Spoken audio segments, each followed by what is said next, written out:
So after groveling back to Neve Campbell, dropping a ton of cash at her feet, it's pretty obvious that Spyglass has hit the panic button. Alright guys, welcome back. GM Light here. Today we're going to be talking about Scream 7. It's pretty much been keyed in today that Kevin Williamson is directing. I think it's his second movie, but if you don't know, he's famous for writing the first two Scream movies. I'm pretty sure he wrote 4. He didn't write 3, which is what a lot of people attribute to the decline in quality in that. And then of course, they did what they could to get Neve Campbell back. Whatever that amount of money was probably ungodly. After dropping Melissa Barrera, losing Jenna Ortega, alienating the rest of the cast, alienating the fan base, nobody fucking likes Spyglass, and a lot of people have been pretty salty about what they did, and rightfully so. That honestly was cancel culture garbage. It's just ridiculous. As much as I think that a lot of actors should probably stay out of politics, real world events, because A, they're not the best people to be informing us on these events, and just not a good idea to be dividing your audience like that. It's still a free country, freedom of expression, and she should not have been fired for expressing that. That's ridiculous. And it rubbed a lot of people the wrong way, pissed off a lot of Scream fans, and honestly, it seemed like pretty much everybody was checked out. I honestly think that this is A, a very desperate move, but also B, really the only move that Spyglass could do to hold on to this property and potentially make any money or keep any kind of fan base.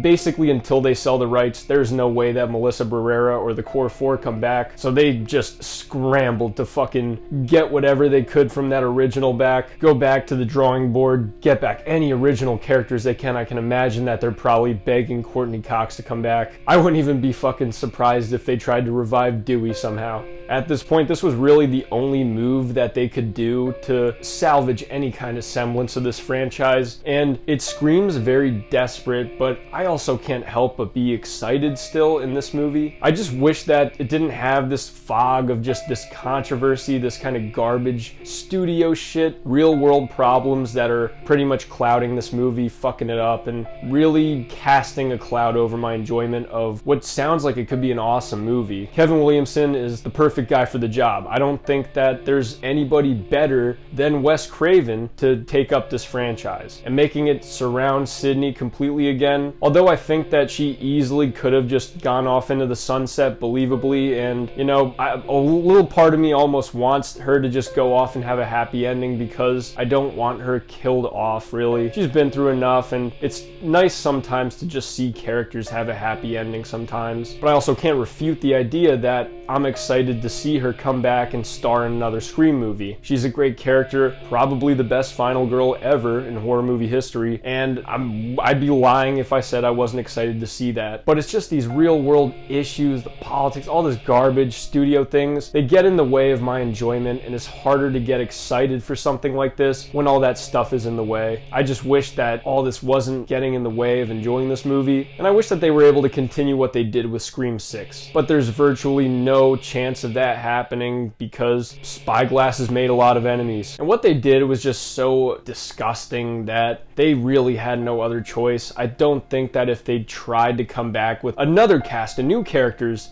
that would flop. Nobody would accept that. Nobody would go to see that. This was their only option, and this is pretty much the most expensive option, but this is the only option that they have that could save their image. Not as a company, fuck no, that's pretty much impossible at this point. But as far as franchise love and winning the fans back, this is your best chance at getting them to maybe forget what happened and hope that by the time this movie comes out, that controversy's in the back burner. I don't really see that happening, and I don't think that this movie's gonna do nearly as good as Scream 6, because I do think that the fans actually took that to heart. Part of this could be just my chronically online brain thinking this way, thinking that stuff like this, the studio politics, are gonna affect the box office of the movie. Usually it doesn't really turn out to be that way, and it generally is just normie interest that drives box office numbers. But I don't know, I have a hard time seeing them completely get separated. And again, it just goes back to this idea that this studio really fucked up. I just hope that they would sell it, because I think they need to realize that as a brand, they've basically tarnished it on their end, and there's not really anything that they could do unless they go back to Melissa Barrera on hands and knees, begging her to come back, give her a fucking bazillion dollars, do whatever they can to get her back. And I just do not see that happening. Apparently, she said recently in an interview that she'd love to come back. She would be all for it if the studio gave up the rights. She just does not want to work with these people anymore, and I don't blame her. That was hot garbage. They just should not have fired her, and I really think that that was the domino effect that set off all of these terrible issues. And it also really goes to show that Spyglass has a lot of issues as a studio in totality, because even before that, they had that issue with Neve Campbell, her pay dispute. That was a huge discussion, and even that kind of had an adverse effect on the horror community. But at the end of the day, it really isn't that serious, and people were able to look past that, and they showed up. I'm pretty sure Scream 6 is the highest grossing Scream movie, but also part of that is they had star power, they had a New York setting, they had exciting looking set pieces. The movie was primed to do well. On top of it was just a great Scream movie.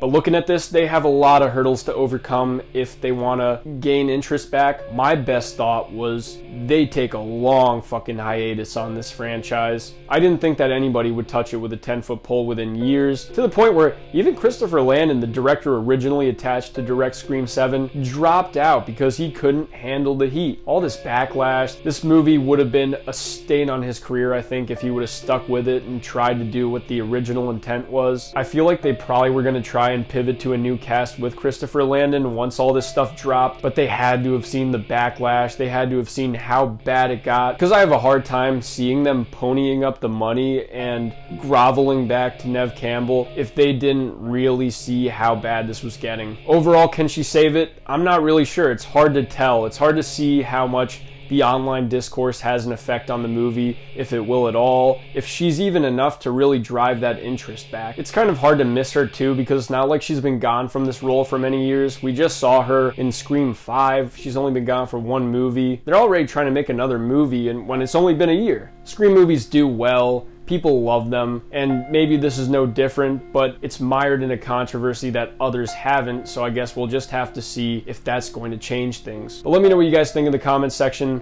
I'm GM Light. Have a good one.